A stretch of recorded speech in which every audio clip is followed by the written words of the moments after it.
Што значи оваа награда за вас? Наградата ми значи многу. За прв пат бев во Македонија додека студирав на коледж, на програмата спонзорирана да промовира меѓународно разбирање. Размислувајќи за тоа дека сега во мојата кариера има можност како член на Конгресот на САД да работам за соработката меѓу САД и Македонија, обидувајќи се да ги напредам нашите интереси, мир, демократија и слобода, тоа е мощна специјална можност.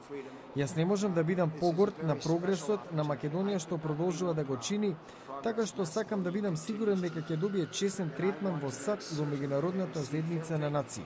Во писмото што заедно со група конгресмени го упативте до државната секретарка Хилари Клинтон, ја повикувате да ги приближи обете страни за решавање на проблемот со името и побрза интеграција на Македонија во НАТО. Кој е најдобриот начин тоа да се постигне? Persistence. You know, we have 120 nations across the world that recognize Упорност. 120 земји во светот ја признаа Македонија по незиното уставно име Македонија. Никако не е во соодветно една земја да се обидува да користи билатерално прашање за да запре друга земја да учествува во заедница на нации, во случајов НАТО, нашиот заеднички безбедносен сојуз. Прашањето што треба да одреда дали една земја е членка на алијансата се одбранбени прашања, а не неодносни прашања за името, билатерален спор што ја попречува меѓународната заедница. Се надеваме дека може да се најде решение. Да биде јасно, политиката на Грција, а можеби за некој дури и политиката во Македонија, сака да ја одржува жива битката наместо да ја разреши.